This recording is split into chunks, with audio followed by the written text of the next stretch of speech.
Okay, when you have leftover bread, don't throw it away. Toast it. We're going to throw it in the toaster, make it into toast, and then we're going to put it in a bowl. We're going to let it dry for about 3 or 4 days, 2 or 3 days, maybe 2 or 3. Just make sure it's nice and dry.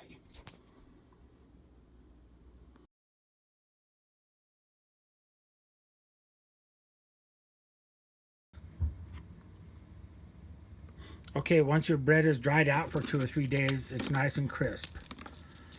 You want to make sure there's no moisture in here at all. What I do is I take it, put it in a Ziploc bag, get as much air out of it as you can, and then we're going to use a roller and just make it into crumbs. So bust it up with your hands first. This is Trophy. He wants to help. Bust it up with your hands first.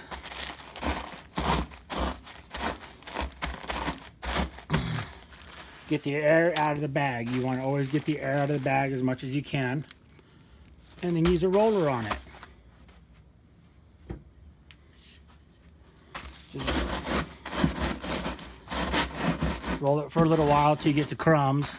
And then we're going to try to get the air out again until we're finished with it. Until we get just crumbs in here. We want it broke down. Okay, once we get all the crumbs in our bag, we're going to take our bag, pour it out.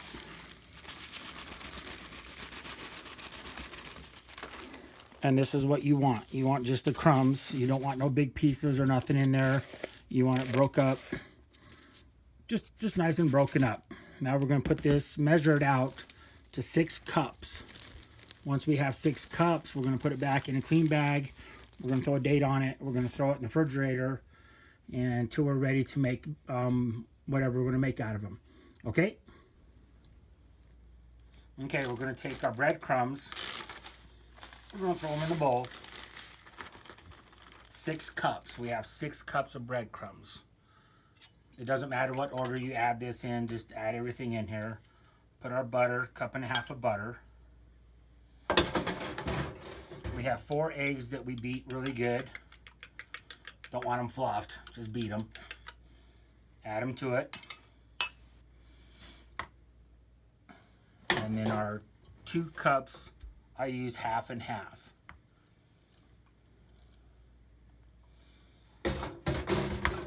Okay, now we're just going to mix this up. We're going to put our hands in here and just mix this up by hand.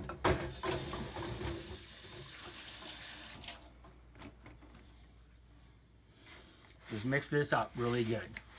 Okay?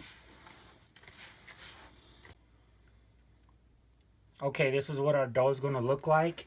You want to let it sit for about a minute after you mix it, because then it'll be kind of sticky, but it'll harden up. Now we're just going to make the balls into about the size of walnuts. Don't push hard on them. Just make them about the size of walnuts. We're going to put them on a cookie sheet. Once we're done putting these on a cookie sheet, we're going to put them in the freezer for a couple hours and let them freeze.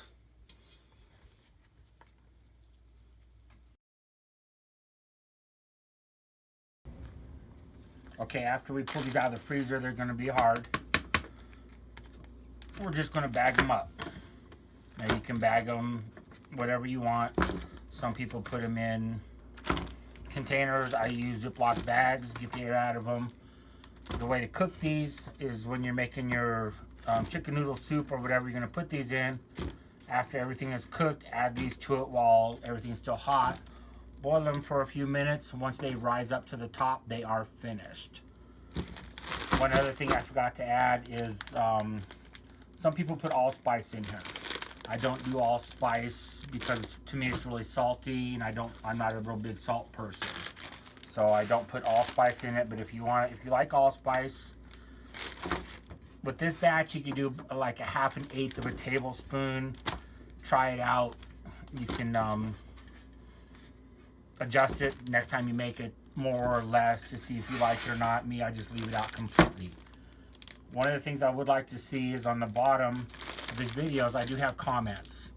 You can add comments, which I'm going to have some family members and stuff do, that will have different recipes for Butterballs with different kinds of creams and whatever. It just makes them a little bit thicker and more richer. Or you can stick with this recipe. This one I've been doing for basically my whole life. I learned this from my mom, which is the way my grandmother made these, and this is how we've always just made these butterballs. Thanks for watching. See you on the next one.